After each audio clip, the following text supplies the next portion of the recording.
नमस्कार। आइए सुनते हैं हिंदी साहित्य की लोकप्रिय लेखिका मालती जोशी द्वारा लिखी हुई कहानी, जिसका शीर्षक है कुलदीप। सुबह का समय वैसे ही मेरा घड़ी से होड़ करते बीतता है। ऐसे में अगर बाहर की घंटी का भी जवाब देना पड़ जाए तो मेरे कोफ्त की सीमा नहीं रहती। पर और कोई चारा ही नहीं था। संदीप नहा रहा था। संध्या स्कूल के लिए तैयार होकर खाने की मेज पर बैठी थी। बच्चों के पापा शेविंग का सामान फैलाए इत्मीनान से धूप में बैठे थे। भुनभुनाते हुए मैंने दरवाजा खोला। शर्मा जी की विभा सामने खड़ी थी। आंटी जी, संध्या के हाथ मेरी और दीदी की एप्लीकेशन भिजवा दीजिएगा, उसने कहा। क्यों, स्कूल नहीं जाओगी क्या?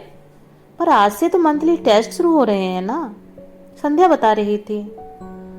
जी सो तो है, पर जाना नहीं हो सकेगा। मम्मी की लड़की हुई है ना, उसने धीरे से कहा। यूं कहो कि तुम्हारी बहन हुई है। कब हुई? रात में? और क्या दादी नहीं आई इस बार? जी नहीं, कहलवाया है कि लड़का होगा तो आएंगे। अच्छा आंटी जी, मैं चलूं? अस्पताल भी जाना है, उसने जैसे पीछा छुड़ाते हुए कहा। उससे वार्ड नंबर आदि पूछकर मैंने उसे विदा किया। हे भगवान, फिर लड़की। रसोई में जाते हुए मैं सोच रही थी। कौन था? इन्होंने पूछा। शर्मा जी की विवाह थी। सुनिए, उनके यहाँ फिर लड़की हुई है। भगवान भी कभी कभी कितना अन्याय करते हैं। फिर लड़की? इन्होंने कहा।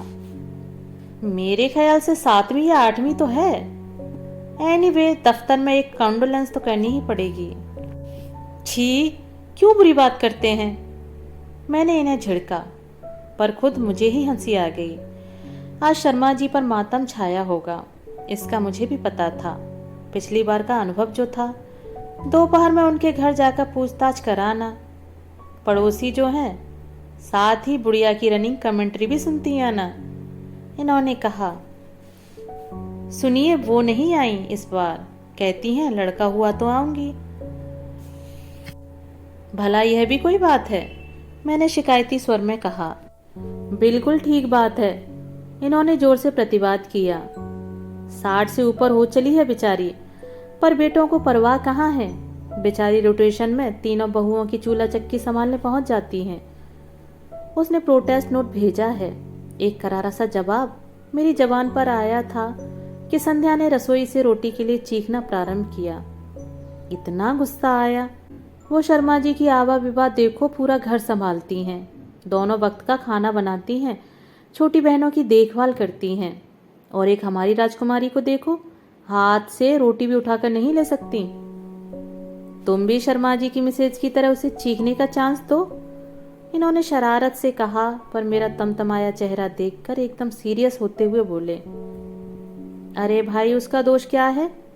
तुम उसे सीखने दो तब ना, खुद ही दौड़ दौड़ कर सारा काम करती रहोगी। कभी एक प्याला चाय भी तो अपनी लाडली को बनाने नहीं देती। इनकी बात सुनकर मेरा पारा कुछ नीचे उतरा। सचमुच ही मुझे लड़कियों से इतना ज्यादा काम लेना अच्छा नहीं लगता। सोचती हूँ खेलने खालने के दिन हैं उनके, अभी से उन पर जिम्मेदारियां क्यों लाद दूं, जिससे सारी जिंदगी निपटना है।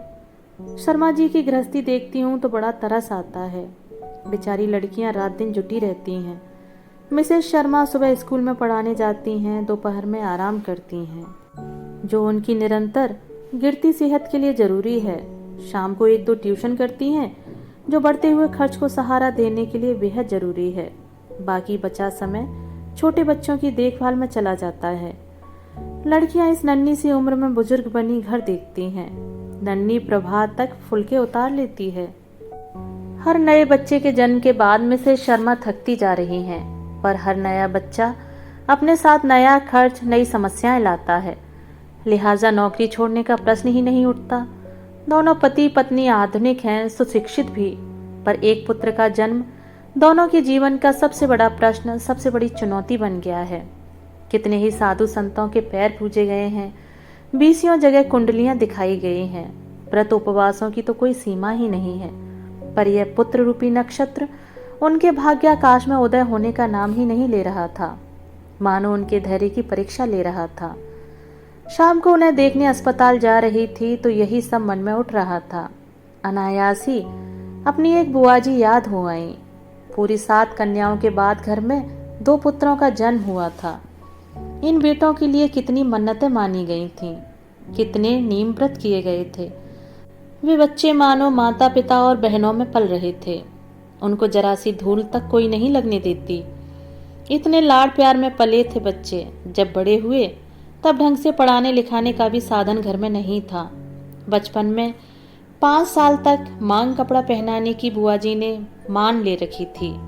वही मानो इनकी नियति बन गया, क्योंकि घर का सब कुछ एक एक कर लड़कियों की शादियों में स्वाह होता चला गया।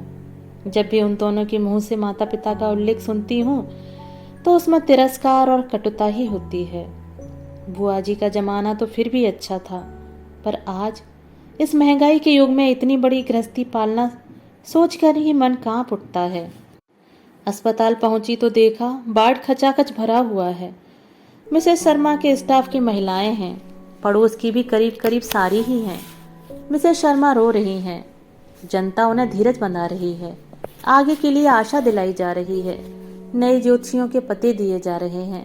कारगर ताबीजों के सुझाव दिए जा रहे हैं। कुछ तीर्थ स्थानों की सिफारिश की जा रही है। नवजात बालिका उपेक्षित सी झूले में पड़ी है। बड़ी लड़कियां सूखा मुंह लिए इधर उधर खड़ी हैं। उन्हें जी भरकर कोसा जा रहा है। खासकर बड़ी तो अपने साथ पूरी सेना ही लेकर आई। सारा वातावरण इतना वितृष्णा उत्पन्न करने वाला था कि मेरा तो दम घुटने लगा। इसी बीच मैंने आशा को आंखें पोंछते देखा तो मुझसे रहा नहीं गया। मैंने कहा, देखिए, आपको लड़कियों के सामने इस तरह की बातें नहीं करनी चाहिए। लड़कियां इससे अपने आप को अनचाही महसूस करने लगती हैं। आखिर यह किसी के हाथ की बात तो है नहीं।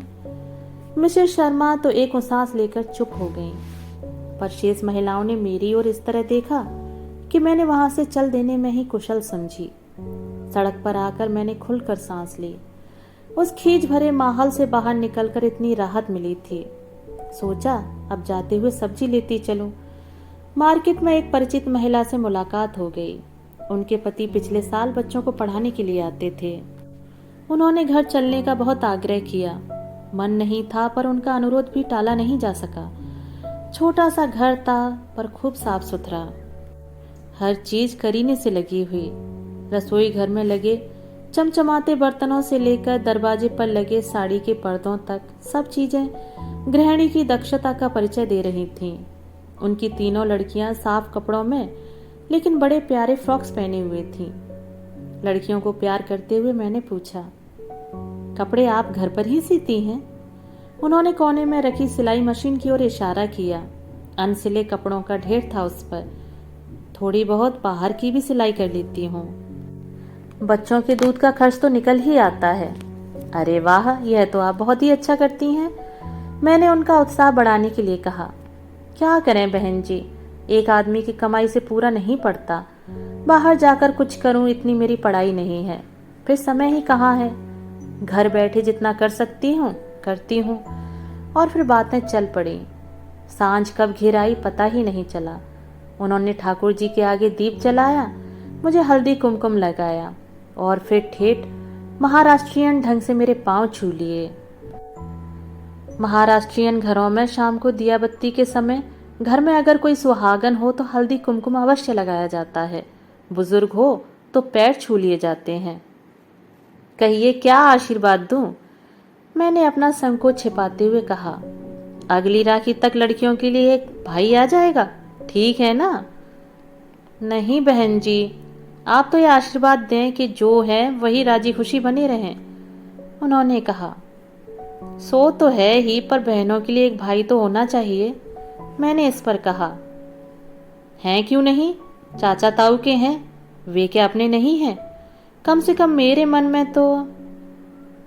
वो तो आप ठीक कहती हैं, पर देखिए सब लोग चाहते हैं कि वंश के लिए। हाय बहन जी, कौन सा ऐसा पेशवाओं का वंश है जिसका चलना जरूरी हो? उन्होंने यह इस ढंग से कहा कि हम दोनों की हंसी छूट गई। फिर वे गंभीर होकर बोली, असली बात तो नाम होता है। और नाम क्या लड़कियों से नहीं होता। मैं तो अपनी लड़कियों को लड़कों की तरह पढ़ाऊंगी, बड़ी को डॉक्टर और छोटी को वकील बनाऊंगी।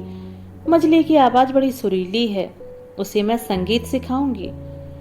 मैं अपनी सारी अधूरी इच्छाएं पूरी करूंगी। अपने सपने इन लड़कियों में देखूंगी। हमारा इतना बड़ा परिवार था कि सारी इच्छाएं मन में ही रह गईं। किसी ने कभी जानने की कोशिश भी नहीं की। नहीं बहन जी, हम गरीब आदमी हैं। ज़्यादा बड़ा परिवार पालने की सामर्थ्य हम में नहीं। लड़के की आशा में भूखे नंगे बच्चों से घर भरने में कहाँ की अक्लमंदी है।